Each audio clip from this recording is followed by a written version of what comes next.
Hello all ನಮಸ್ಕಾರ ಎಲ್ರಿಗೂ welcome back to my channel. ನಾನು ನಿಮ್ಮ ನಾಗು.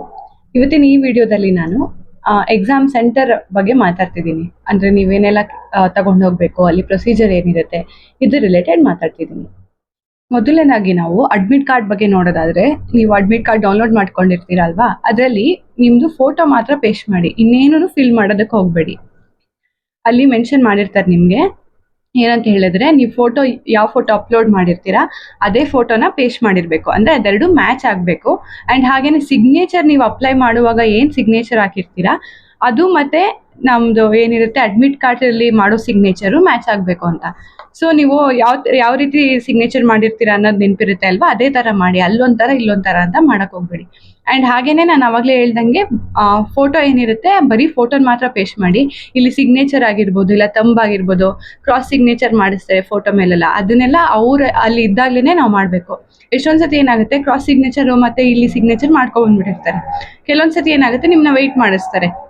ಇರಿ, ಈ ತರ ಮಾಡ್ಕೊಂಡ್ ಬಂದ್ಬಿಟ್ಟಿದೀವಲ್ಲ ಕೇಳ್ತೀವಿ, ಮಾಡ್ಕೊಂಡ್ ಬಂದ್ಬಿಟ್ಟಿದೀರಲ್ಲ ಕೇಳ್ತೀವಿ ಏನು ಅಂತ. ಇಲ್ಲ ಅಂದ್ರೆ ಕೆಲವೊಂದ್ಸತಿ ಹೊಸದ್ ತಗೊಂಡ್ಬಿಡಿ ಅಡ್ಮಿಟ್ ಕಾರ್ಡ್ ಅನ್ನೋ ರೀತಿ ಎಲ್ಲ ಹೇಳೋ ಚಾನ್ಸಸ್ ಇರುತ್ತೆ. ಸೊ ಅದಕ್ಕೇನೆ ಬರೀ ನಿಮ್ದು ಏನಿರುತ್ತೆ ಫೋಟೋ ಮಾತ್ರ ಪೇಸ್ಟ್ ಮಾಡ್ಕೊಂಡು ಹೋಗಿ, ಇನ್ನೆಲ್ಲ ಏನೇನ್ ಡೀಟೇಲ್ಸ್ ಫಿಲ್ ಮಾಡ್ಬೇಕು ಅದನ್ನ ಎಕ್ಸಾಮ್ ಸೆಂಟರ್ ಅಲ್ಲೇ ಮಾಡೋರಂತೆ. ಅಂಡ್ ಹಾಗೇನೆ ಅಲ್ಲಿ ಬರೆಯೋದಕ್ಕೆ ಲೈನ್ಸ್ ಬರೆಯೋದಕ್ಕೂ ಸ್ಪೇಸ್ ಕೊಟ್ಟಿರ್ತಾರೆ. ಅದು ಏನಂತ ಹೇಳಿದ್ರೆ, ನಾವು ಎಕ್ಸಾಮ್ ಸ್ಟಾರ್ಟ್ ಆಗೋ ಮುಂಚೆ ನಮ್ಗೆ ಕಂಪ್ಯೂಟರ್ ಅಲ್ಲೇನೆ ಡಿಸ್ಪ್ಲೇ ಆಗುತ್ತೆ ಲೈನ್. 5 ನಿಮಿಷ ಟೈಮ್ ಇರುತ್ತೆ ಅದನ್ನ ಫಿಲ್ ಮಾಡೋದಕ್ಕೆ. ಸೊ ಅದನ್ನು ನೀವೇನು ಫಿಲ್ ಮಾಡೋ ಅವಶ್ಯಕತೆ ಇರಲ್ಲ. ಬರೀ ಫೋಟೋ ಅಂಟಿಸ್ಕೊಂಡು ಹೋಗ್ಬೇಕಷ್ಟೇ. ಅಂಡ್ ಎಷ್ಟೊತ್ತಿಗೆ ಹೋಗೋದು ಅಂತ ಹೇಳಿದ್ರೆ, ಯೂಶ್ವಲಿ ರಿಪೋರ್ಟಿಂಗ್ ಟೈಮ್ಗಿಂತ 15 ಮಿನಿಟ್ಸ್ ಮುಂಚೆನೇ ಇರಿ ಅಂತ ಮೆನ್ಷನ್ ಮಾಡಿರ್ತಾರೆ. ಅಂಡ್ ಫೋಟೋಸ್ ರಿಲೇಟೆಡ್ ನಾನು ಹೇಳೋದಾದ್ರೆ, ಯಾವ್ದಕ್ಕೂ ಪೇಸ್ಟ್ ಮಾಡಿರ್ತೀರಲ್ಲ ಅದನ್ನ ಬಿಟ್ಬಿಟ್ಟು ಒಂದ್ ಎಕ್ಸ್ಟ್ರಾ 3 ಫೋಟೋ ಇಟ್ಕೊಂಡಿರಿ. ಕೆಲವೊಂದ್ಸತಿ 2 ಫೋಟೋ ಇಸ್ಕೊಂತಾರೆ ಅಟೆಂಡೆನ್ಸ್ ಇದಕ್ಕೆ ಹಾಕೋದಕ್ಕೆ ಅಂತ, ಕೆಲವೊಂದ್ಸತಿ ಒಂದೇ ಇಸ್ಕೋತಾರೆ. ಬಟ್ ಏನಕ್ಕೆ ನಾನು 3 ಇಟ್ಕೊಂಡಿರಿ ಅಂತ ಹೇಳ್ದೆ ಅಂದ್ರೆ, ನಂದು ಒಂದ್ಸತಿ ಏನಾಗಿತ್ತು, ಈ ತರ 2 ಫೋಟೋ ಪೇಸ್ಟ್ ಮಾಡಿಸ್ಕೊಂಡಿದ್ರು. ಅದಾದ್ಮೇಲೆ ಮಧ್ಯೆ ಎಕ್ಸಾಮ್ ನಡೆಯುವಾಗ ಬಂದು ಒಂದ್ ಎಕ್ಸ್ಟ್ರಾ ಫೋಟೋ ಇದ್ರೆ ಕೊಡಿ ಅಂತ ಕೇಳ್ಕೊಂಡು ಇಸ್ಕೊಂಡು ಹೋದ್ರು. ಏನಕ್ಕೆ ಅಂತ ಹೇಳಿದ್ರೆ, ನಾವು ಪೇಸ್ಟ್ ಮಾಡಿರ್ತೀವಲ್ಲ ಅದು ಬಿದ್ದೋಗಿತ್ತು ಅನ್ಸುತ್ತೆ. ಸೊ ಅದಕ್ಕೆ ಅವರು ಎಕ್ಸ್ಟ್ರಾ ಇಸ್ಕೊಂಡು ಹೋದ್ರು. ಸೊ ಅದಕ್ಕೇನೆ ಸೇಫರ್ ಸೈಡ್ಗೆ ನಾವು ಒಂದ್ 2 ಫೋಟೋ ಎಕ್ಸ್ಟ್ರಾ ಇಟ್ಕೊಂಡಿದ್ರೆ ಒಳ್ಳೇದು ಅಂತ. ಅಂಡ್ ಹಾಗೇನೆ ಐ ಡಿ ಪ್ರೂಫ್ ನೋಡೋದಾದ್ರೆ, ನಮ್ಗೆ ಒರಿಜಿನಲ್ ಮತ್ತೆ ಜೆರಾಕ್ಸ್ ಎರಡೂ ಬೇಕು. ಅಂಡ್ ಡ್ರೈವಿಂಗ್ ಲೈಸೆನ್ಸ್ ತಗೊಂಡ್ ಹೋಗ್ಬೋದಾ ಅಂತ ಎಷ್ಟೊಂದು ಜನಕ್ಕೆ ಡೌಟ್ ಇರುತ್ತೆ. ನೀವು ಒಂದೊಂದು ಎಕ್ಸಾಮ್ದುವೆ ಅಡ್ಮಿಟ್ ಕಾರ್ಡ್ ಕೆಳಗಡೆ ಏನಿರುತ್ತೆ ಇನ್ಸ್ಟ್ರಕ್ಷನ್ ಇರುತ್ತೆ, ಅದನ್ನ ಓದಿ. ಅದರಲ್ಲಿ ವ್ಯಾಲಿಡ್ ಪ್ರೂಫ್ ಯಾವ್ದ್ಯಾವ್ದು ಐ.ಡಿ. ಪ್ರೂಫ್ ಅಂತ ಮೆನ್ಷನ್ ಮಾಡಿರ್ತಾರೆ. ಅದ್ರಲ್ಲಿ ಡ್ರೈವಿಂಗ್ ಲೈಸೆನ್ಸ್ ಅಂತ ಮೆನ್ಷನ್ ಆಗಿರುತ್ತೆ ಅಂದ್ರೆ ತಗೊಂಡ್ ಹೋಗ್ಬೋದು. ಅಂಡ್ ಯೂಶ್ವಲಿ ಈ ತರನು ಮೆನ್ಷನ್ ಮಾಡಿರ್ತಾರೆ, ಏನಂತ ಹೇಳಿದ್ರೆ ರೇಷನ್ ಕಾರ್ಡ್ ಮತ್ತೆ ಲರ್ನರ್ಸ್ ಡ್ರೈವಿಂಗ್ ಲೈಸೆನ್ಸ್ ಏನಿರುತ್ತೆ ಇದೆಲ್ಲ ತಗೊಂಡ್ ಹೋಗಂಗಿಲ್ಲ ಅಂತ. ನಾನು ಯಾವ್ದು ಬೆಸ್ಟ್ ತಗೊಂಡ್ ಹೋಗೋದು ಅಂತ ಹೇಳ್ತೀನಿ ಅಂದ್ರೆ, ಆಧಾರ್ ಕಾರ್ಡ್ ಮತ್ತೆ ಪ್ಯಾನ್ ಕಾರ್ಡ್ ಈ ತರದೇನೆ ನಾನು ತಗೊಂಡ್ ಹೋಗೋದು ಯಾವಾಗ್ಲೂ ಆಧಾರ್ ಕಾರ್ಡೇನೆ. ಸೊ ಆಧಾರ್ ಕಾರ್ಡ್ ಏನಿರುತ್ತೆ ಒರಿಜಿನಲ್, ಅದ್ರದ್ದು ಮತ್ತೆ ಜೆರಾಕ್ಸ್ ಎರಡು ತಗೊಂಡ್ ಹೋಗ್ತೀನಿ. ಬಿಕಾಸ್ ಮಿಕ್ಕಿದೆಲ್ಲ ಕೆಲವೊಂದ್ ಕಡೆ ಏನ್ ಮಾಡ್ತಾರೆ ಗೊತ್ತಾ, ಡ್ರೈವಿಂಗ್ ಲೈಸೆನ್ಸ್ ಇಲ್ಲ ಅಂತಾರೆ. ಕೆಲವೊಂದ್ ಕಡೆ ಇನ್ಸ್ಟ್ರಕ್ಷನ್ ಅಲ್ಲಿ ಏನು ಮೆನ್ಷನ್ ಆಗಿರಲ್ಲ, ತಗೊಂಡ್ ಹೋಗ್ಬೋದಾ ತಗೊಂಡ್ ಹೋಗ್ಬಾರ್ದಾ ಅಂತ. ಕೆಲವೊಂದ್ ಎಕ್ಸಾಮ್ ಅಲ್ಲಿ ನಾನು ನೋಡಿದೀನಿ, ಎಲ್ಲ ಅಂತ ಹೇಳಕ್ ಬರಲ್ಲ. ಈ ಬ್ಯಾಂಕ್ ಎಕ್ಸಾಮ್ ಅಲ್ಲಿ ಯೂಶ್ವಲಿ ನಾನು ಆಧಾರ್ ಕಾರ್ಡೇ ತಗೊಂಡ್ ಹೋಗಿರೋದ್ರಿಂದ ನಂಗೆ ಪ್ರಾಬ್ಲಮ್ ಆಗಿಲ್ಲ. ಕೆಲವೊಂದ್ ಕಡೆ ಡ್ರೈವಿಂಗ್ ಲೈಸೆನ್ಸ್ ಬಿಡಲ್ಲ ಅಂತಾರೆ. ಸೊ ಬೆಸ್ಟ್ ಅಲ್ವಾ ನಾವು ಆಧಾರ್ ಕಾರ್ಡೋ ಇಲ್ಲ ಪ್ಯಾನ್ ಕಾರ್ಡೋ ತಗೊಂಡೋದ್ರೆ. ಸೊ ಅದಕ್ಕೇನೆ ಯಾವಾಗ್ಲೂ ಅದೆರಡರಲ್ಲೇ ಯೂಶ್ವಲಿ ಚೂಸ್ ಮಾಡಿ, ಏನು ಮೆನ್ಷನ್ ಮಾಡಿಲ್ಲ ಅಂತ ಹೇಳಿದ್ರೆ. ಇನ್ ಕೇಸ್ ನೀವು ಡ್ರೈವಿಂಗ್ ಲೈಸೆನ್ಸ್ ವ್ಯಾಲಿಡ್ ಇದೆ ಅಂತ ಮೆನ್ಷನ್ ಮಾಡಿದ್ರೆ ನೀವು ತಗೊಂಡ್ ಹೋಗ್ಬೋದು ಅದನ್ನ. ಅಂಡ್ ಆಧಾರ್ ಕಾರ್ಡ್ ಏನಿದೆ, ಈ ದೊಡ್ಡದು ಈ ತರ ಆಧಾರ್ ಕಾರ್ಡ್ ಇರುತ್ತಲ್ಲ, ಅದ್ರದ್ದು ಒರಿಜಿನಲ್ ತಗೊಂಡೋಗಿದ್ರೆ ಅದ್ರದ್ದು ಜೆರಾಕ್ಸ್ ತಗೊಂಡೋಗ್ಬಿಡಿ. ಏನಕ್ಕೆ ಅಂತ ಹೇಳಿದ್ರೆ, ನಂದು ಒಂದ್ ಎಕ್ಸಾಮ್ ಅಲ್ಲಿ ರೀಸೆಂಟ್ ಆಗಿ LIC HFL ಅನ್ಸುತ್ತೆ, ನಾನು ಅದ್ರದ್ದು ಅನಾಲಿಸಿಸ್ ವಿಡಿಯೋ ಮಾಡಿದಾಗ್ಲೂ ಹೇಳಿದ್ದೆ. ಏನ್ ಮಾಡಿದೆ, ನಂಗೆ ಇಷ್ಟು ಏನು ಲಾಸ್ಟ್ ಎಲ್ಲ ಬ್ಯಾಂಕ್ ಎಕ್ಸಾಮ್ ಬರ್ದಿದ್ದೀನಿ, ಅದ್ರಲ್ಲೆಲ್ಲ ಏನು ಪ್ರಾಬ್ಲಮ್ ಆಗಿಲ್ಲ. ಈ ಚಿಕ್ಕದ ಆಧಾರ್ ಕಾರ್ಡ್ ಬರುತ್ತಲ್ಲ ಅದನ್ನ ತಗೊಂಡೋಗಿ ದೊಡ್ಡದ್ರದ್ದೇ ಜೆರಾಕ್ಸ್ ತಗೊಂಡೋಗ್ತಿದೆ. ಯೂಶ್ವಲಿ ಫಸ್ಟ್ ಇಂದ ಏನ್ ಮಾಡುವೆ, ನಾನು 2 ಆಧಾರ್ ಕಾರ್ಡ್ನ ತಗೊಂಡೋಗುವೆ ಒರಿಜಿನಲ್. ಅಕಸ್ಮಾತ್ ಈ ಜೆರಾಕ್ಸ್ ದೊಡ್ಡದಿದೆ, ದೊಡ್ಡ ಆಧಾರ್ ಕಾರ್ಡ್ ಇರೋದನ್ನೇ ತೋರಿಸ್ಬೇಕು, ಅದೇ ತೋರಿಸ್ಬೇಕು ಅಂತಾರೆ ಅಂತ ನಾನು 2 ತಗೊಂಡೋಗ್ತಿದ್ದೆ. ಬಟ್ ಆ ಎಕ್ಸಾಮ್ ತನಕನು ತಗೊಂಡೋಗಿರೋ ತನಕನು ಒಂದಿನ ಕೇಳಲಿಲ್ಲ. ಚಿಕ್ಕದೇನಿರುತ್ತೆ ಅದನ್ನೇ ನೋಡೋರು, ಕರೆಕ್ಟ್ ನಂಬರ್ ಸೇಮ್ ಇದೆ ಸಾಕಲ್ವಾ, ಒಳಗಡೆ ಕಳ್ಸೋರು. ಈ ಒಳಗಡೆ ಕಳ್ಸೋ ಟೈಮಲ್ಲೇನೆ ಏನ್ ಮಾಡಿದ್ರು, ಉಲ್ಟಾ ಹೊಡೆದ್ರು. ಅವ್ರಿಗೆ ಆ ಎಕ್ಸಾಮ್ಗೆ ಏನ್ ಹೇಳಿದ್ದಾರೆ ಅಂತ ಹೇಳಿದ್ರೆ, ಈ ತರ ಜೆರಾಕ್ಸ್ ಇದ್ರೆ ಅದೇ ಒರಿಜಿನಲ್ಲೇನೆ ಆಗ್ಬೇಕು, ಐ ಮೀನ್ ಈ ಚಿಕ್ಕದ ಆಧಾರ್ ಕಾರ್ಡ್ ಆಗಲ್ಲ ಅನ್ನೋ ರೀತಿಲಿ ಹೇಳಿದ್ರು. ಸೊ ನನ್ಗೆ ಮುಂಚೆ ಎಲ್ಲ ಎಕ್ಸಾಮ್ ಬರ್ದು ಅಭ್ಯಾಸ ಇತ್ತಲ್ಲ, ಅದ್ರಲ್ಲೆಲ್ಲ ಮಾಡಿಲ್ಲ ಅನ್ನೋ ತರ ನಾನು ಹೇಳ್ದೆ. ಇನ್ ಕೆಲವೊಂದ್ಸತಿ ಏನಾಗುತ್ತೆ, ನೀವು ಇನ್ನೂ ಸ್ಟಾರ್ಟಿಂಗ್ ಹೋಗ್ತಿದ್ದೀರಾ ಅಂತ ಅನ್ಕೊಳ್ಳಿ, ಅಯ್ಯೋ ಇದೇನ್ ಹೇಳಿದ್ರಪ್ಪ ಅಂತ ಸುಮ್ನೆ ನಿಮ್ಗೆ ಟೆನ್ಷನ್ ಆಗುತ್ತೆ. ಸೊ ಅದಕ್ಕೇನೆ ನೀವು ಯಾವ್ದನ್ನ ಜೆರಾಕ್ಸ್ ಮಾಡಿರ್ತೀರಾ ಆಧಾರ್ ಕಾರ್ಡು, ಅದೇ ಒರಿಜಿನಲ್ ನ ತಗೊಂಡೋಗ್ತೀವಿ. ಅಂಡ್ ಇದನ್ನ ಏನಕ್ಕೆ ಹೇಳ್ದೆ ಅಂತ ಹೇಳಿದ್ರೆ, ನನಗೆ ಈ ಎಕ್ಸಾಮ್ ಸೆಂಟರ್ಗೆ, ನಾನು ಯಾವಾಗಲೂ ಹೋಗೋ ಎಕ್ಸಾಮ್ ಸೆಂಟರ್ಗೆ ಹೋಗಿ ಹೋಗಿ ಅಲ್ಲೇನು ಪ್ರೊಸೀಜರ್ ಇರುತ್ತೆ ಅಂತ ಗೊತ್ತಿರುತ್ತೆ. ಬಟ್ ನೀವು ಹೋಗೋ ಎಕ್ಸಾಮ್ ಸೆಂಟರಲ್ಲಿ ಹೇಗಿರುತ್ತೆ ಅನ್ನೋದು ನಮಗೆ ಐಡಿಯಾ ಇರಲ್ವಲ್ಲ, ಅದಕ್ಕೇನೆ ಸೇಫರ್ ಸೈಡ್ಗೆ ಅದೇ ಥರ ತೊಗೊಂಡೋಗಿ ಅಂತ ಹೇಳಿದೆ.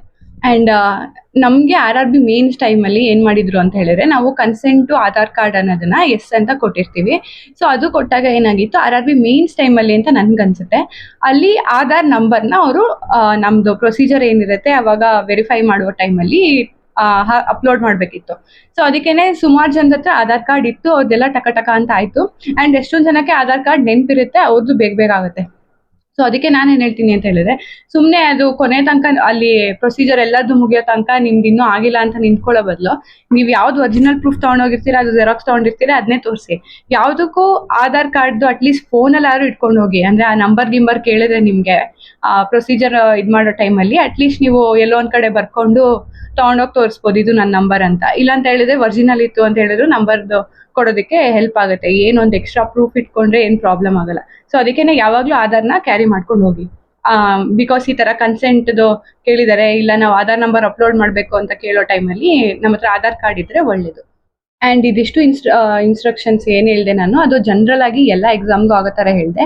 ಬಟ್ ಇನ್ನು ಮಿಕ್ಕಿದ ನೀವೇನು ಇನ್ಸ್ಟ್ರಕ್ಷನ್ಸ್ ಅಡ್ಮಿಟ್ ಕಾರ್ಡ್ ಕೆಳಗಡೆ ಕೊಟ್ಟಿರ್ತಾರೆ, ಒನ್ ಬೈ ಒನ್ ಅದನ್ನ ಒಂದ್ಸತಿ ಓದ್ಕೊ ಬಂದ್ಬಿಡಿ. ಬಿಕಾಸ್ ಆ ಎಕ್ಸಾಮಲ್ಲಿ ಯಾವ ರೀತಿ ಹೋಗಬೇಕು ಅನ್ನೋದು ನಿಮ್ಗೆ ಐಡಿಯಾ ಬರುತ್ತೆ. ಕೆಲವೊಂದು ಎಕ್ಸಾಮಲ್ಲಿ ನೀವು ಪೆನ್ ಅಲೋ ಇದೆಯಾ ಇಲ್ವಾ ಅನ್ನೋದು ಮೆನ್ಷನ್ ಮಾಡಿರ್ತಾರೆ, ತೊಗೊಂಡೋಗ್ಬೋದಾ ಇಲ್ವಾ ಅಂತ. ಆ್ಯಂಡ್ ಹಾಗೇನೆ ಕೆಲವೊಂದು ಸತಿ ಬಟ್ಟೆ ಬಗ್ಗೆನೂ ಮೆನ್ಷನ್ ಆಗಿರುತ್ತೆ, ಅಂದರೆ ಈ ಬಟನ್ ಇರೋದನ್ನೆಲ್ಲ ಹಾಕೊಂಡು ಹೋಗ್ಬಾರ್ದು ಅನ್ನೋ ರೀತಿಲಿ. ಸೊ ಆ ಎಕ್ಸಾಮ್ದು ಅಡ್ಮಿಟ್ ಕಾರ್ಡ್ ಕೆಳಗಡೆ ಏನು ಇನ್ಸ್ಟ್ರಕ್ಷನ್ಸ್ ಇರುತ್ತೆ ಅದನ್ನ ಓದಿ. ನನ್ಗೆ ಹಿಂಗೇನೆ ಒಂದ್ಸತಿ SSC ಎಕ್ಸಾಮ್ ಬರೆಯೋಕೆ ಹೋದಾಗ, ಬ್ಯಾಂಕದ್ದು ಏನು ಆ ಥರ ಆಗಿಲ್ಲ, SSC ಒಂದ್ಸತಿ ಬರೆಯೋಕೆ ಹೋದಾಗ ಅದಕ್ಕಿಂತ ಮುಂಚೆ ನಾನು ಯಾವುದೋ ಒಂದು ಬ್ಯಾಂಕ್ ಎಕ್ಸಾಮ್ ಅಟೆಂಡ್ ಮಾಡಕ್ಕೆ ಹೋಗಿದ್ದೆ. ಅವಾಗ ನಾನು ಈ ಕಿವಿದು, ಕೈದು, ಕಾಲ್ ಚೈನು ಇದೆಲ್ಲ ಏನಿದೆ ಎಲ್ಲ ತೆಗೆದ್ಬಿಟ್ಟು ಹೋಗಿದ್ದೆ. ಬಟ್ ಸುಮಾರು ಜನ ಹಾಕೊಂಡು ಬಂದಿದ್ರು, ಏನೂ ಕೇಳಿರಲಿಲ್ಲ. ಸೊ ಅದಕ್ಕೆ ನಾನು SSC ಎಕ್ಸಾಮ್ ಬರೆಯೋಕೆ ಹೋದಾಗ ಏನು ಮಾಡಿದೆ ಅಂತ ಹೇಳಿದ್ರೆ, ಎಲ್ಲನೂ ಹಾಕೊಂಡೇ ಹೋಗಿದ್ದೀನಿ, ಏನು ತೆಗ್ಸಿಲ್ವಲ್ಲ ಅಂತ. ಸೊ ಅಲ್ಲಿ ಹೋದಾಗ ತೆಗಿಬೇಕು ಅಂತ ಹೇಳಿದ್ರು. ಸೊ ಕೈದು ಇದೆಲ್ಲ ತೆಗ್ದೆ. ಆಮೇಲೆ ಮೂಗ್ಬೊಟ್ಟಿಗೆ ಈ ಪ್ಲಾಸ್ಟರ್ ಥರ ಬರುತ್ತಲ್ಲ ಬ್ರೌನ್ ಕಲರ್ದು, ಅದನ್ನ ಕೊಟ್ಟರು ಟೇಪ್ ಥರ, ಅದನ್ನ ಹಿಂಗೆ ಹಾಕೊಂಡೆ. ಆ್ಯಂಡ್ ಹಾಗೇನೆ ನಾನು ಕಾಲ್ ಚೈನ್ ತೆಗೆಯೋದಕ್ಕೆ ನನಗೆ ಆಗಲಿಲ್ಲ, ಅದು ನೇಲ್ಸ್ ಕಟ್ ಮಾಡಿರೋದ್ರಿಂದ ನನಗೆ ತೆಗಿಯೋಕ್ಕಾಗಲಿಲ್ಲ. ಸೊ ಸ್ಟಾರ್ಟಿಂಗ್ ನಾನು ಓದೋಳು ಇದು ಚೆಕ್ ಮಾಡಿಸೋದಕ್ಕೆ ಅಂತ ಎಕ್ಸಾಮ್ ಇದು ರೂಮ್ ಏನಿರುತ್ತೆ ನಮ್ದು ಅಲಾಟ್ ಆಗಿರೋ ರೂಮ್, ಅದ್ರ ಒಳಗಡೆ ಹೋಗಿದ್ದು. ನಾನು ಕೊನೆಯಲ್ಲಿ ಒಂದು 10 ಜನ ಉಳಿದಿದ್ದಾರೆ ಅನ್ನೋ ರೀತಿಲಿ ಅಷ್ಟೊತ್ತು ನನ್ನ ಅಲ್ಲೇ ನಿಲ್ಸಿದ್ರು, ತೆಗಿಯೋಕ್ಕಾಗ್ತಿಲ್ಲ ನನಗೆ. ಅದಾದ್ಮೇಲೆ ಅಲ್ಲಿ ಇದ್ದು ಒಬ್ರು ಆಂಟಿನೇ ನನಗೆ ತೆಕ್ಕೊಟ್ರು, ಅಲ್ಲಿ ಹೆಲ್ಪ್ ಮಾಡೋಕ್ಕೆ ಅಂತಿರ್ತಾರಲ್ಲ ಅವರೇನೆ. ಸೊ ಅಲ್ಲಿ ತನಕ ನಿಂತಿದ್ದೆ. ಅದು ನಂದು ಸ್ಟಾರ್ಟಿಂಗ್ ಅಲ್ವಾ, ಆ ಟೈಮಲ್ಲಿ ನನಗೆ ಒಂಥರ ಅಳುನೇ ಬಂದಂಗೆ ಆಗೋಯ್ತು, ಏನಕ್ಕೆ ಇಷ್ಟೊತ್ತು ನಿಲ್ಸಿದ್ದಾರೆ ಅನ್ನೋ ರೀತಿಲಿ. ಸೊ ಯೂಶ್ವಲಿ ಬ್ಯಾಂಕ್ ಎಕ್ಸಾಮಲ್ಲಿ ಈ ಥರ ಎಲ್ಲ ಆಗಲ್ಲ. ಬಟ್ ಸೇಫರ್ ಸೈಡ್ಗೆ ನಾನೇನು ಹೇಳ್ತೀನಿ ಅಂತ ಹೇಳಿದ್ರೆ, ನೀವು ಎಲ್ಲ ಏನೇನಿದೆ ಹಾಕೊಂಡು ಹೋಗಿ. ಬಟ್ ಅಲ್ಲಿ ನಿಮಗೆ ಇವೆಲ್ಲ ಅಲೋ ಇಲ್ಲ ಅಂತ ಹೇಳಿದಾಗ ನಿಮಗೆ ಈಸಿಯಾಗಿ ತೆಗಿಯೋ ರೀತಿಲಿ ಹಾಕೊಂಡು ಹೋಗಿ. ಆ್ಯಂಡ್ ಅದೇನೆ ಈಸಿಯಾಗಿ ತೆಗಿಯೋ ರೀತಿನೇ ಹಾಕೊಂಡೋಗಿ. ಬಿಕಾಸ್ ಏನಕ್ಕೆ ಅಂತ ಹೇಳಿದ್ರೆ, ಅಲ್ಲಿ ನಿಮಗೆ ಸುಮ್ಮನೆ ಟೈಮ್ ವೇಸ್ಟ್ ಮಾಡಬಾರ್ದು. ಅಲ್ಲಿ ಇವಾಗ ನಾ ಹೇಳಿದ್ನಲ್ಲ, ಕಾಲ್ ಚೈನ್ ನಂಗೆ ತೆಗಿಯೋಕ್ಕೆ ಆಗಲಿಲ್ಲ, ಅದಕ್ಕೆ ನಾನು ಇವಾಗಲೂ ಏನು ಮಾಡ್ತೀನಿ, ಪ್ರತಿಯೊಂದು ಎಕ್ಸಾಮ್ಗೂ ಏನು ಮಾಡ್ತೀನಿ, ಕಾಲ್ ಚೈನ್ ಒಂದು ತೆಗೆದಿಟ್ಬಿಟ್ಟು ಹೋಗ್ತೀನಿ. ಇನ್ನು ಮಿಕ್ಕಿದಲ್ಲಿ ಇದಲ್ಲೋ ಇಲ್ಲ ತೆಗೀರಿ ಅಂತ ಹೇಳಿದ್ರೆ ತೆಗೆದ್ಬಿಟ್ಟು ಬ್ಯಾಗಲ್ಲಿ ಇಡ್ತೀನಿ. ಸೊ ಅದಕ್ಕೇನೆ ಇವಾಗ ನಮಗೆ ಬ್ಯಾಂಕ್ ಎಕ್ಸಾಮಲ್ಲಿ ಅಯೋನ್ ಡಿಜಿಟಲ್ ಝೋನಲ್ಲಿ ಈ ಥರ ಮಾಡಿಲ್ಲ, ಯಾವುದು SSC ಮಾತ್ರ ಮಾಡಿರೋದು. ಬಟ್ RRB PO ಮೇನ್ಸ್ ನಂದು ಲಾಸ್ಟ್ ಇಯರ್ ಏನಿತ್ತು ಅದು ಚಂದನ ರಿಸೋರ್ಸ್ ಸೆಂಟರಲ್ಲಿ ಇತ್ತು. ಅಲ್ಲೇನು ಮಾಡಿದ್ರು, ಸ್ಟಾರ್ಟಿಂಗೇ ನಾವು ನಿಂತಿದ್ರಿಂದ ಅಲ್ಲಿ ಕೇಳಿದ್ರು, ಅಂದರೆ ಕೈದೆಲ್ಲ ಅಲೋ ಇದೆಯಾ ನಿಮಗೆ, ಅಲ್ಲಿ ಒಳಗಡೆ ಕಳಿಸೋರು ಕಿವಿದೆಲ್ಲ ಅಲೋ ಇದೆಯಾ ಅಂತ. ಸುಮ್ಮನೆ ಏನಕ್ಕೆ ಬೇಕು ಅಂತ ನಾವು ತೆಗೆದಿಟ್ಬಿಟ್ವಿ. ಬಟ್ ಆಮೇಲೆ ಬಂದವರೆಲ್ಲ ಹಾಕೊಂಡೇ ಬಂದಿದ್ರು, ಏನು ಪ್ರಾಬ್ಲಮ್ ಆಗಿಲ್ಲ. ಸೊ ಅದಕ್ಕೇನೆ ಸೇಫರ್ ಸೈಡ್ಗೆ ನಾನು ಹೇಳ್ದಂಗೆ ಈಸಿಯಾಗಿ ರಿಮೂವ್ ಮಾಡೋ ಥರದ್ದು ಹಾಕೊಂಡೋಗಿ ಅಲ್ಲಿ ತೆಗೀರಿ ಅಂತ ಹೇಳಿದ್ರೆ ತೆಗೆದಿಡ್ಬೋದು.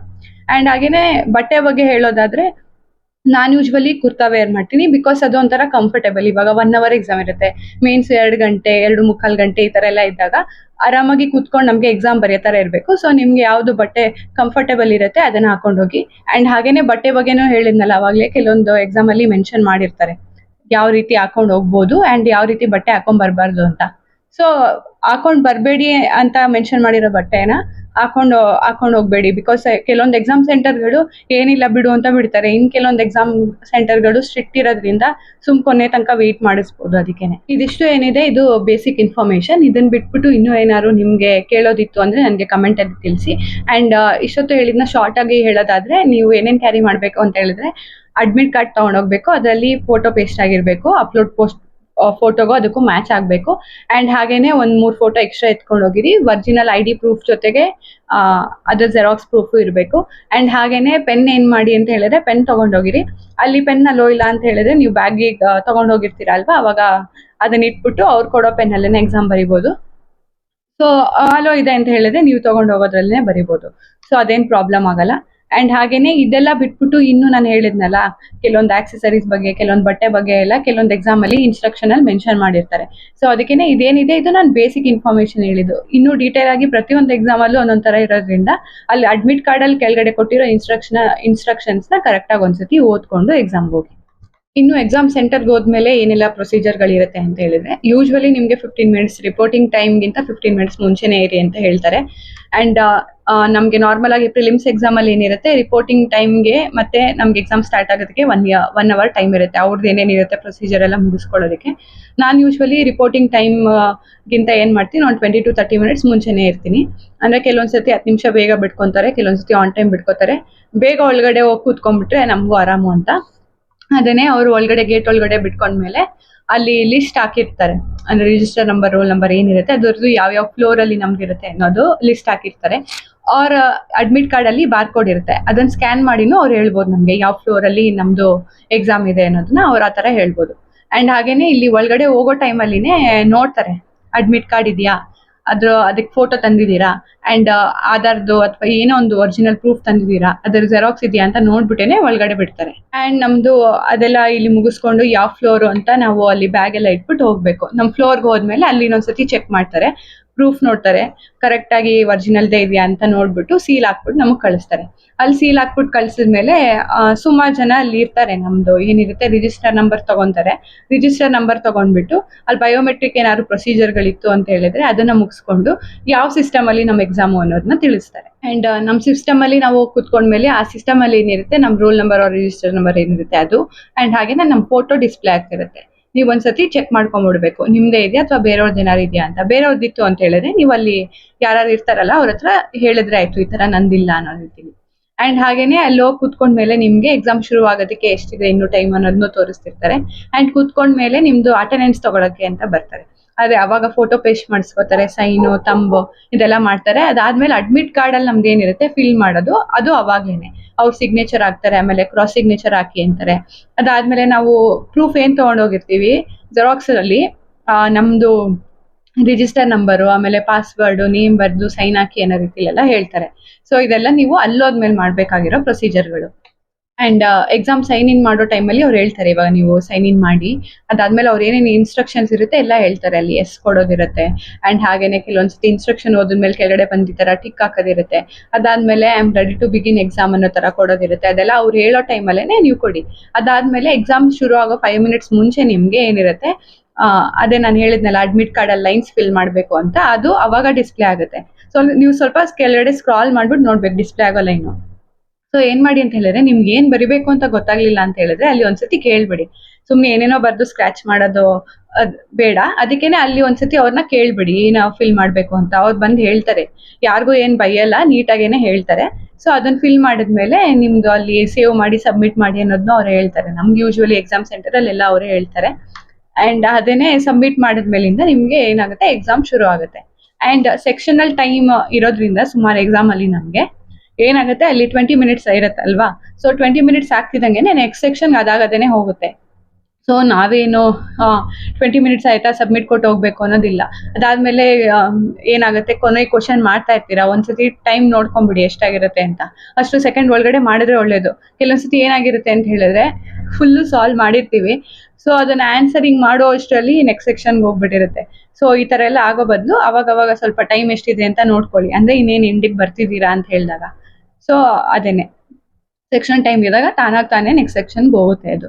ಅಂಡ್ ಎಕ್ಸಾಮ್ ಮುಗಿದ್ಮೇಲೆ 1 ಅವರ್ ಆದ್ಮೇಲೆ, ಇವಾಗ ಪ್ರಿಲಿಮ್ಸ್ ಆಗಿರೋದ್ರಿಂದ 1 ಅವರ್ ಆದ್ಮೇಲೆ ಏನಿರುತ್ತೆ ನಿಮ್ದು ಯಾವ್ದ್ಯಾವ್ದ್ರಲ್ಲಿ ಎಷ್ಟು ಅಟೆಂಪ್ಟ್ ಆಗಿದೆ, ಎಷ್ಟು ಬಿಟ್ಟಿದ್ದೀರಾ, ಈ ತರ ನೀಟಾಗಿ ಅದನ್ನು ಕೊಟ್ಟಿರ್ತಾರೆ. ನೀವು ಎಕ್ಸಾಮ್ ಮಾಡೋ ಟೈಮಲ್ಲಿ ಕರೆಕ್ಟಾಗಿ ನಂದು ಇಂಗ್ಲೀಷಲ್ಲಿ ಎಷ್ಟಾಯ್ತು ನಾನು ನೋಡ್ಲಿಲ್ಲ, ಕ್ವಾಂಟ್ಸಲ್ಲಿ ಎಷ್ಟಾಯ್ತು ನಾನು ನೋಡ್ಲಿಲ್ಲ ಅಂತ ಇದ್ರೆ ನೀವು ಎಕ್ಸಾಮ್ ಎಂಡ್ ಆದ್ಮೇಲೆ ನಿಮಗೆ ಡಿಸ್ಪ್ಲೇ ಆಗಿರುತ್ತೆ ಎಷ್ಟೆಷ್ಟು ಅಟೆಂಡ್ ಮಾಡಿದೀರಾ ಅಂತ. ನೀವು ಅವಾಗ ಒಂದ್ಸತಿ ನೋಡ್ಕೋಬಹುದು.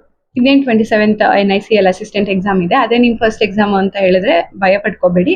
ಕಾಮಾಗಿ ಹೋಗಿ ಅಲ್ಲಿ ಏನೇನು ಪ್ರೊಸೀಜರ್ ಇರುತ್ತೆ ಆರಾಮಾಗಿ ಮುಗಿಸ್ಕೊಳ್ಳಿ. ನಿಮ್ಗೆ ಏನೇ ಡೌಟ್ ಇದ್ರು ಅಲ್ಲಿ ಕೇಳಿ, ಯಾರು ನಿಮಗೆ ಬೈಯೋದಿಲ್ಲ. ನನ್ಗೆ ಏನಾಗಿತ್ತು SSC ಟೈಮಲ್ಲಿ ಅಂತ ಹೇಳಿದ್ರೆ ಅಲ್ಲೇನು ಬೈಲಿಲ್ಲ, ನೀನು ತೆಗ್ದೇ ಹೋಗ್ಬೇಕು ಕಣಮ್ಮ ಹಿಂಗೆ ಅಂತ ವೆಯ್ಟ್ ಮಾಡಿಸಿದ್ರು, ಕೇಳ್ತೀವಿ ಅಂತ. ಬಟ್ ನನಗೆ ಅದು ಸ್ಟಾರ್ಟಿಂಗ್ ಆಗಿರೋದ್ರಿಂದ ಒಂದು ಸ್ವಲ್ಪ ಭಯ ಇದ್ದೇ ಇರುತ್ತಲ್ವಾ, ಕಣ್ಣಲ್ಲಿ ನೀರು ತುಂಬ್ಕೊಂಡ್ಬಿಟ್ಟಿತ್ತು. ಅದಾದ್ಮೇಲೆ ನಂದು ಎಕ್ಸಾಮ್ ಸೆಂಟರ್ ಅನ್ನೋದು ಅವಾಗಿಂದ ನಾನು ಏನೇನಿತ್ತು ಒಂದೆರಡು ಎಕ್ಸಾಮ್ ಬರ್ದಿದ್ನಲ್ಲ ಹೇಗಿತ್ತು ಅಂತ ಗೊತ್ತಾಗಿರೋದ್ರಿಂದ ಎಕ್ಸಾಮ್ ಸೆಂಟರ್ ಅಲ್ಲಿ ಏನೇನು ಫಾಲೋ ಮಾಡಬೇಕು ಅದೇ ರೀತಿ ಹೋಗ್ತಿದ್ದೆ. ಹಂಗೇನೆ ಎಕ್ಸಾಮ್ ಒಳಗಡೆ ಹೋದ್ಮೇಲೆ ಏನ್ ಭಯ ಆಗ್ತಿತ್ತು ಅಂತ ಹೇಳಿದ್ರೆ, ನಾವು ಮನೇಲಿ ಮಾಕ್ ಬರಿಬೇಕಾದ್ರೆ ಯಾರು ಇರಲ್ಲ ಇಲ್ಲಿ ಸುತ್ತಮುತ್ತ, ನಮ್ಮ ಪಾಡಿಗೆ ನಾವು ಬರಿತೀವಿ. ಬಟ್ ಅಲ್ಲಿ ಎಕ್ಸಾಮ್ ಸೆಂಟರ್ ಅಲ್ಲಿ ಅಂತ ಹೇಳಿದ್ರೆ ಓಡಾಡ್ತಿರ್ತಾರೆ, ಅಲ್ಲಿ ಇನ್ವಿಜಿಲೇಷನ್ ಮಾಡೋರು, ಇನ್ವಿಜಿಲೇಟರ್ಸ್ ಯಾರು ಇರ್ತಾರೆ ಅವರು ಓಡಾಡ್ತಿರ್ತಾರೆ. ಸೊ ನನ್ಗೇನ್ ಅನ್ಸೋದು, ನನ್ಗೆ ಕ್ವಾಂಟ್ಸ್ ಬಂದಾಗ ಮೇನ್ ಆಗಿ ನಾನು ಜಾಸ್ತಿ ಅಟೆಂಪ್ಟ್ಸ್ ಮಾಡ್ತಿರ್ಲಿಲ್ಲ. ಸೊ ಹಿಂದೆ ಬಂದು ನಿಂತಾಗ ಅವ್ರು ನಾನು ಅಟೆಂಡ್ ಮಾಡ್ತಿರೋದು ನೋಡ್ತಿದಾರೇನೋ, ನಾನು ಬೇರೆ ಜಾಸ್ತಿ ಮಾಡ್ತಿಲ್ಲ. ಸೊ ಈ ತರದ್ದೆಲ್ಲ ಏನೋ ಒಂಥರ ಭಯ ಫೀಲ್ ಆಗೋದು, ಅದರಿಂದ ಅರ್ಧ ಕಮ್ಮಿ ಮಾಡುವೆ ಅಟೆಂಪ್ಟ್ಸು. ಸೊ ಅದಕ್ಕೇನೆ ಏನಂತ ಹೇಳಿದ್ರೆ, ನೀವು ಹೇಗ್ ಬರೀರಿ ಅಂತ ಹೇಳಿದ್ರೆ, ನಿಮ್ ಸುತ್ತಮುತ್ತ ಯಾರು ಇಲ್ಲ, ನಿಮ್ ಪಾಡಿಗೆ ನೀವು ಮಾಕ್ ಬರಿತಿದ್ದೀರಾ, ನೀವು ನಿಮ್ ಸಿಸ್ಟಮ್ ಇದೆ, ನಿಮ್ ಸಾಲ್ವ್ ಮಾಡ್ಕೊಂಡು ಬರಿತಿದ್ದೀರಾ ಅನ್ನೋ ರೀತಿಲೇ ಬರೀರಿ. ಅವ್ರೇನ್ ನಮ್ಮನ್ನ ನೋಡಲ್ಲ, ನಮ್ಮ ಮನ್ಸಿಗೆ ಬಂದಿರುತ್ತೆ ಅಷ್ಟೇ, ನೋಡ್ತಿರ್ತಾರೆ ಅಂತ ಅವ್ರ ಪಾಡಿಗೆ ಅವ್ರು ಓಡಾಡ್ತಿರ್ತಾರೆ. ಸೊ ಅದಕ್ಕೇನೆ ಇದೆಲ್ಲ ಭಯ ಬಿಟ್ಬಿಟ್ಟು ಆರಾಮಾಗಿ ಹೋಗಿ ಬರೆದ್ಬಿಟ್ಟು ಬನ್ನಿ. ಅಂಡ್ ಅವಾಗ್ಲೇ ಹೇಳ್ದಂಗೆ ಇನ್ಸ್ಟ್ರಕ್ಷನ್ಸ್ ಓದಿ ಅಡ್ಮಿಟ್ ಕಾರ್ಡ್ ಅಲ್ಲಿ ಇರುತ್ತೆ, ಅದೇ ರೀತಿ ನೀವು ಫಾಲೋ ಮಾಡ್ಕೊಂಡು ಹೋಗಿದ್ದೀರಾ ಅಂತ ಹೇಳಿದ್ರೆ ಅಲ್ಲಿ ನಿಮ್ ಯಾರು ಏನು ಪ್ರಶ್ನೆ ಮಾಡಲ್ಲ. ಸೊ ಪ್ರಶ್ನೆ ಮಾಡಿದ್ರು ಅಂತ ಹೇಳಿದ್ರು ಇನ್ಸ್ಟ್ರಕ್ಷನ್ ಅಲ್ಲಿ ಈ ತರ ಇತ್ತು, ಅದಕ್ಕೆ ನಾವು ಬಂದಿದೀವಿ ಹಿಂಗೆ. ಅದೇ ಹೇಳಿದ್ನಲ್ಲ, ಇವಾಗ ಕೆಲವೊಂದ್ಸತಿ ಡ್ರೈವಿಂಗ್ ಲೈಸೆನ್ಸ್ ಬಿಡಲ್ಲ ಅಂದಿರ್ತಾರೆ, ಬಟ್ ಇನ್ಸ್ಟ್ರಕ್ಷನ್ ಅಲ್ಲಿ ವ್ಯಾಲಿಡ್ ಇದೆ ಅಂತ ಹೇಳಿರ್ತಾರೆ. ನೀವು ಈ ತರ ಇನ್ಸ್ಟ್ರಕ್ಷನ್ ಅಲ್ಲಿ ಇತ್ತು ನೋಡಿ ಅಂತ ತೋರಿಸಿದ್ರು ಆಗುತ್ತೆ ಅದನ್ನ. ಸೊ ಅದಕ್ಕೇನೆ ಯಾವ್ದಕ್ಕೂ ಸುಮ್ನೆ ಎದುರ್ಕೋಬೇಡಿ, ಆರಾಮಾಗಿ ಹೋಗಿ ಆರಾಮಾಗಿ ಬರ್ದ್ ಬನ್ನಿ. ಇನ್ಸ್ಟ್ರಕ್ಷನ್ಸ್ ಏನಿರುತ್ತೆ ಅದನ್ನ ಫಾಲೋ ಮಾಡ್ಕೊಂಡು ಹೋದ್ರೆ ನಿಮ್ಗೆ ಏನ್ ತೊಂದ್ರೆನೂ ಆಗಲ್ಲ. ಆರಾಮಾಗಿ ಹೋಗಿ ಒಳಗಡೆ ಕುತ್ಕೊಂಡು ಪ್ರೊಸೀಜರ್ ಮುಗಿಸಿ ಎಕ್ಸಾಮ್ ಬರೆಯೋ ತನಕನೂ ನಿಮ್ಮನ್ನ ಯಾರು ಏನೋ ಏನಕ್ಕೆ ಈ ತರ ಮಾಡಿದ್ಯಾ ಅನ್ನೋ ರೀತಿಲಿ ಏನು ಕೇಳಲ್ಲ. ಈ ವಿಡಿಯೋ ಇನ್ಫಾರ್ಮೇಟಿವ್ ಅಂತ ಅನ್ಸಿದ್ರೆ ಲೈಕ್ ಮಾಡಿ, ಶೇರ್ ಮಾಡಿ, ಕಮೆಂಟ್ ಮಾಡಿ. ಅಂಡ್ ಹಾಗೆ ಇದೇ ರೀತಿಯಾದಂಥ ವಿಡಿಯೋಗಳು ಮಿಸ್ ಆಗಬಾರ್ದು, ನಾನು ಹಾಕೋ ವಿಡಿಯೋಸ್, ಅಪ್ಲೋಡ್ ಮಾಡೋ ವಿಡಿಯೋಸ್ ಅಂತ ಹೇಳಿದ್ರೆ ನನ್ನ ಮಿಸ್ ಮಾಡದೆ ಈಗಲೇ ಸಬ್ಸ್ಕ್ರೈಬ್ ಮಾಡಿ. Thank you.